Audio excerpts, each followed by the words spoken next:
Hello and welcome back, and after another year been and gone, I am once again returning to the Assassin's Creed franchise, although in this case a 2.5D spin-off known as Assassin's Creed Chronicles. But enough dipping our toes and let's head straight into the deep end.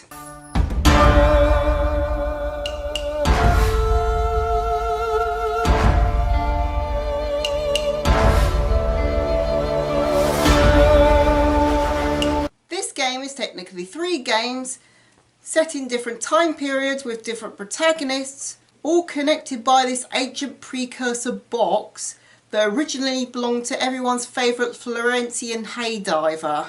We start off in 16th century China, where we play as Xiao Jun, a former student of Ezio's who's trying to reclaim the box from the Templars who have taken over China.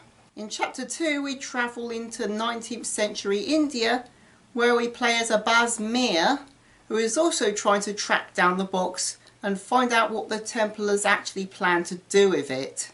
And the final chapter takes place in early 20th century Russia, where you play as an assassin named Orlov, who at first is trying to track down the box, but after getting it now has to protect a certain Anastasia Romanov, who's accidentally been imprinted by the memories of Xiao Jun by the box that works kind of like the Animus does, and has to protect her from both the Templars and the Assassins.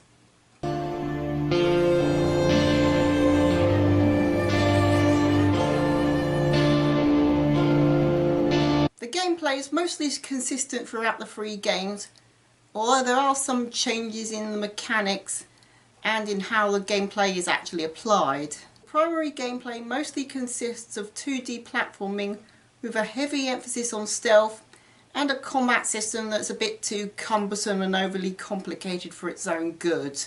There are certain devices and abilities in the game. Some of them are consistent throughout the games, others get changed out.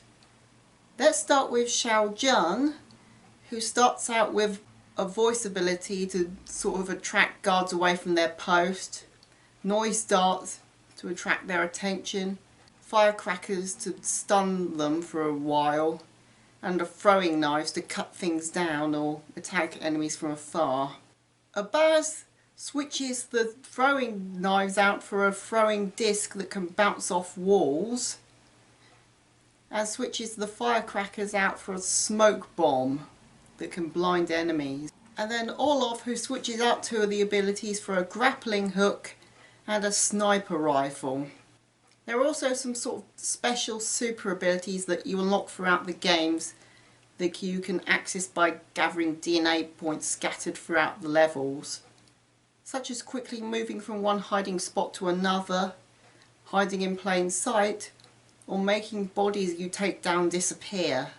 One issue that I and many others have had with the games as they went on is, while the first game is a lot more free and open with how you solve puzzles and dispose of enemies or get around them, as the games went on it got a lot more linear and punishing, to the point that the game would fail you or get you caught if you weren't doing the exact right thing at the exact right place at the exact right time at the exact right speed. It feels like trying to thread a needle by shooting it out of a longbow.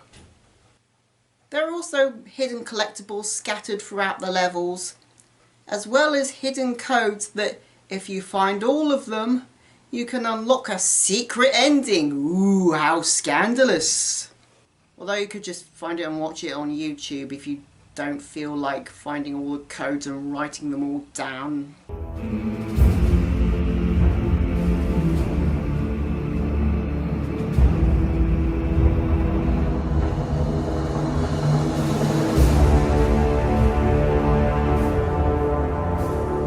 The graphics are one of the high points for me, as while they can't do the sort of in-depth 3D graphics and recreations of iconic structures and places like the previous games because, well, 2D platformer.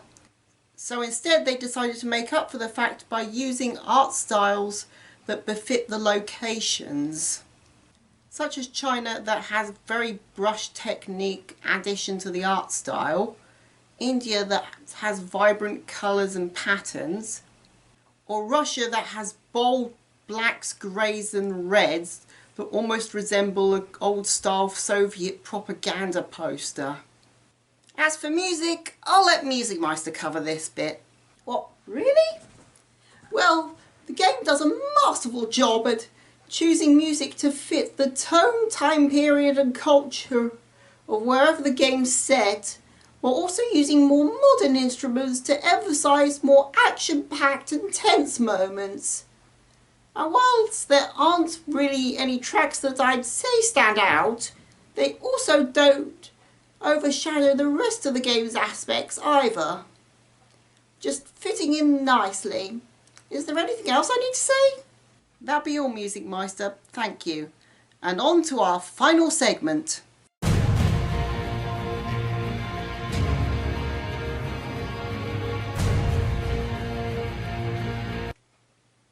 This game, or games, are kind of a mixed bag for me.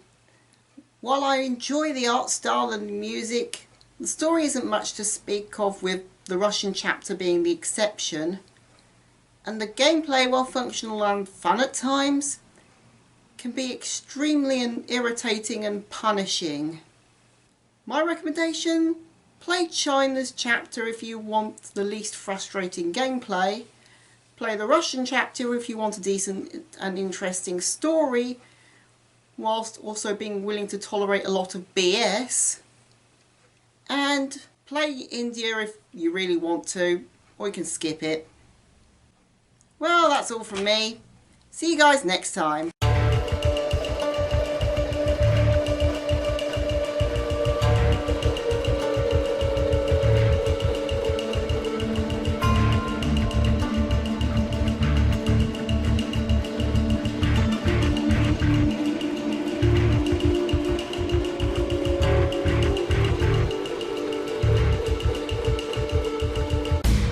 Hello and welcome back.